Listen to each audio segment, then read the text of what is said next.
Dear students, Assalamu alaikum. Today our topic of discussion is Introduction to Nucleic Acid. Previously we discussed about proteins in detail. First of all we define it. The nucleic acid are chemicals that the cells primarily means of storing and transmitting genetic information. Mean कि nucleic acids ऐसे chemicals हैं जिनका primary ये function है कि वो जितनी भी सेल के अंदर इंफॉर्मेशन मौजूद होती है लाइफ के रिलेटेड, लाइफ एक्टिविटीज़ के रिलेटेड, उसको अपने अंदर स्टोर करता है। और यही जो सेल के अंदर जो सेल का जो न्यूक्लियस है उसके अंदर ये डीएनए की फॉर्म में जो क्रोमोसोम्स के ऊपर इंफॉर्मेशन मौजूद होती है, यही रिस्पॉन्सिबल होती है जो करेक्टर्स को रिप्रेजेंट करती है, जो करेक्टर्स पेरेंट्स ऑफस्प्रिंग्स के अंदर ट्रांसफ़र हो रहे होते हैं। मीन के हम ये कहते हैं कि जो एक इंडिविजुअल है उसके अंदर जितनी भी जो जेनेटिक इन्फॉर्मेशन मौजूद होती है वो इसी डीएनए के अंदर प्रेजेंट होती है। और these are polymers and occurs in two forms. Majorly ये जो न्यूक्लिक एसिड्स होते हैं ये पॉलीमर्स की फॉर्म में होते हैं, और ये जो पॉलीमर्स होते हैं इनके आगे फर्दर मोर दो टाइप्स होती हैं। डीऑक्सीराइबो न्यूक्लिक एसिड जिसको एब्रीवेटेड फॉर्म में डीएनए लिखा जाता है, जबकि राइबो न्यूक्लिक एसिड जिसको एब्रीवेटेड फॉर्म में आरएनए लिखा जाता है। अब ये जो डीएनए होता है मेजरली इनको अगर हम जनरल अगर डिस्कस करें तो जो डीएनए होता है इसकी ट्विस्टेड स्ट्रक्चर होती है और डबल स्ट्रैंडेड इसके अंदर पॉलीमर्स इन्वॉल्व होते हैं, और ये मेजरली रिस्पॉन्सिबल होता है यही डीएनए जिसके थ्रू जेनेटिक इन्फॉर्मेशन पेरेंट्स से ऑफस्प्रिंग्स के अंदर ट्रांसफ़र हो रही होती है। जबकि जो राइबो न्यूक्लिक एसिड होता है ये भी पॉलीमर होता है, इसके अंदर जेनेटिक कोड्स जो होते हैं उनके रिलेटेड इंफॉर्मेशन मौजूद होती है, और मेजरली इसका जो रोल होता है वो प्रोटीन की सिंथेसिस के अंदर ये इन्वॉल्व होते हैं, और ये होते सिंगल स्ट्रैंडेड हैं। अब अगर हम इसको डिफाइन करें, जो इस वक्त आपके सामने जो स्क्रीन शेयर है इसके ऊपर अगर आप गौर करें,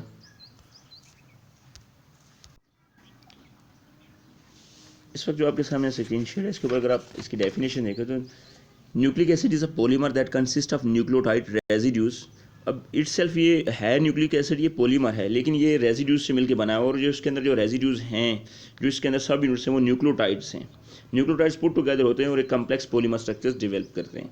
अब इन न्यूक्लियोटाइड्स को हम बिल्डिंग ब्लॉक्स भी कहते हैं। अब इन जो बिल्डिंग ब्लॉक्स हैं इनके अंदर इनकी फर्दर मोर तीन इनके आगे सब यूनिट्स हैं। फर्स्ट ऑफ ऑल इसके अंदर नंबर फर्स्ट पे है फास्फोरिक एसिड, सेकंड है इसके अंदर मोनोसैकेराइड, और थर्ड वन है इसके अंदर ऑर्गेनिक बेसिस।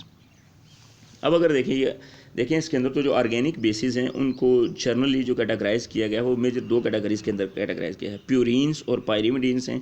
प्यूरिन्स इसके अंदर जो बेसिस होती हैं वो डबल रिंग्ड बेसिस होती हैं, मीन कि उसके अंदर टू रिंग्स फ्यूज होंगे, जबकि जो पायरिमिडीन्स होती हैं वो सिंगल रिंग्ड बेसिस होती हैं। मोनोसैकेराइड्स मीन कि जो हमने कार्बोहाइड्रेट्स के अंदर डिटेल में डिस्कस किया मोनोसैकेराइड्स के हवाले से, उसमें से अब ये हम जो न्यूक्लिक एसिड देखेंगे इसके अंदर पेंटोस शुगर इन्वॉल्व होंगे, डीऑक्सीराइबोज भी हो सकता है और राइबोज शुगर भी इसके अंदर इन्वॉल्व होंगे। वो डिटेल के साथ इसको हम साथ आगे डिस्कस करेंगे, और इसके साथ जो ग्रुप अटैच होगा वो फास्फोरिक एसिड अटैच होगा।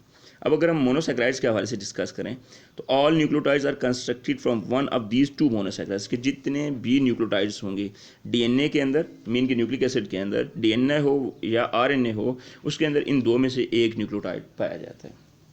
अब अगर आप अपनी लेफ़्ट साइड पे देखिएगा कि जो आपके साथ सामने जो रिंग स्ट्रक्चर शेयर की गई है बीटा राइबोफ्यूरानोज, हमने डिस्कस किया था कि जो 5 कार्बन इसके अंदर शुगर होगा उसको हम रिंग जो स्ट्रक्चर होगी उसको हम राइबोस फ्यूरानोज कहते हैं। अब यहाँ पे देखिएगा इसको कार्बन नंबर 1, 2, 3, 4 एंड 5 के साथ लेबल किया गया है। अब ये देखिएगा कि ये रिंग स्ट्रक्चर है, और रिंग स्ट्रक्चर इसका मीन के कार्बन नंबर 1 के ऊपर हाइड्रोक्सिल की जो पोजीशन है वो एंटीरियर पोजीशन है, इसलिए कौन सा ये बीटा राइबोज ये शुगर है, राइबोज शुगर है। लेकिन इसके साथ जबकि दूसरी तरफ आपके साथ सामने है स्क्रीन शेड है जो इसके ऊपर अगर गौर करें तो लेफ्ट साइड के ऊपर है बीटा 2 डीऑक्सीराइबोज। अब इन दोनों के दरमियान मेजर जो डिफरेंस है, दोनों है स्ट्रक्चर्स जनरली क्या है बीटा हैं, लेकिन जो कार्बन नंबर 2 के ऊपर जो हाइड्रोजन है वहाँ से डीऑक्सीराइबोज के अंदर क्या होगा, मीन के वहाँ पे ऑक्सीजन रिमूव हुआ होगा, इस वजह से हम इसको कहते हैं डीऑक्सीराइबोज शुगर कहते हैं। मेजर इन दो के दरमियान ये डिफरेंस आ जाएगा कि हैं दोनों के अंदर पेंटोज शुगर हैं, लेकिन जो डीऑक्सीराइबोज शुगर होगा उसके अंदर कार्बन नंबर 2 के ऊपर से ऑक्सीजन रिमूव होगा।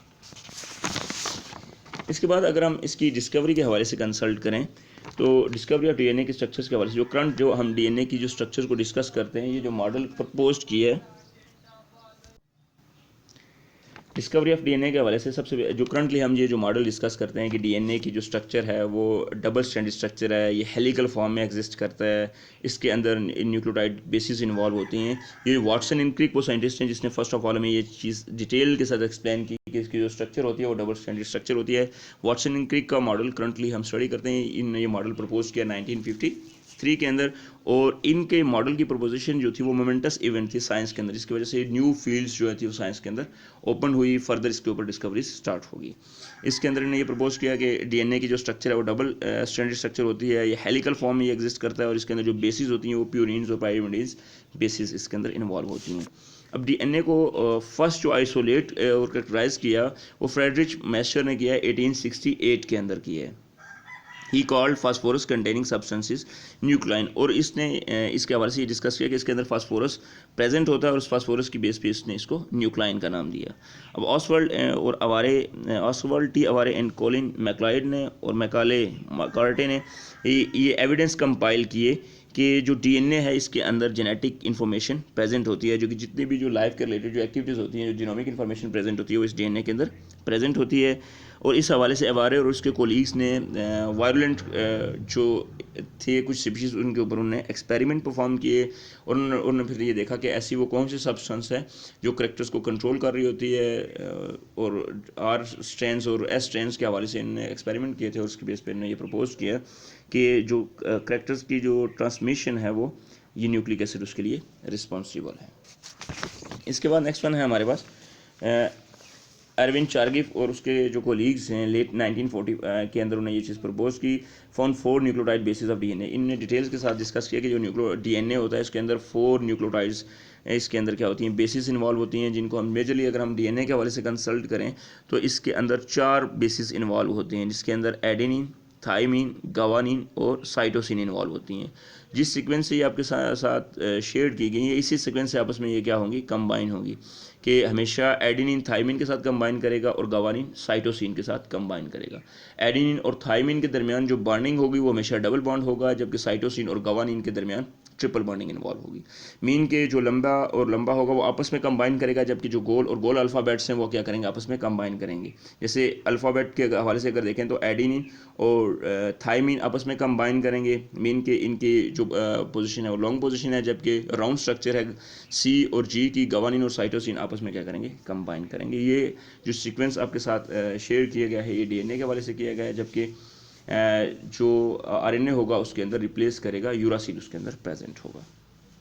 अब जो अरविंद चारगिफ का जो कुछ कंक्लूजन से उसने 4 पॉइंट्स के फॉर्म में अपना कंक्लूजन प्रपोज किया कि base composition of DNA varies generally one species to other, कि जो बेसिक जो कंपोजिशन होगी डीएनए की एक स्पीशीज़ के अंदर वो दूसरी स्पीशीज़ के अंदर क्या करेगी, स्पीशीज़ टू स्पीशीज़ ये जो कंपोजिशन होगी डीएनए की वो वेरी करेगी। Second, DNA specimen same species same composition के, अगर हम डीएनए के जो स्पेसिमन डिफरेंट सेल से ले रहे हैं, एक इंडिविजुअल के डिफरेंट पार्ट से अगर हम सेल लेंगे और उनके हम सेल के अंदर न्यूक्लियस को कंसल्ट करेंगे तो थ्रू आउट द बॉडी जो कंपोजिशन होगी उस डीएनए की वो सेम होगी।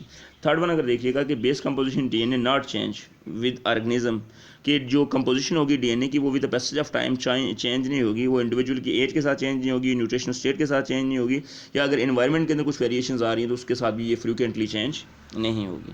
नंबर 4 के ऊपर इसका कंक्लूजन पॉइंट था कि एडेनिन और गवानिन की जो कंसनट्रेशन होगी या ये जो रेशो होगी वो इक्वल होगी थाइमिन और साइटोसिन के इक्वल होगी।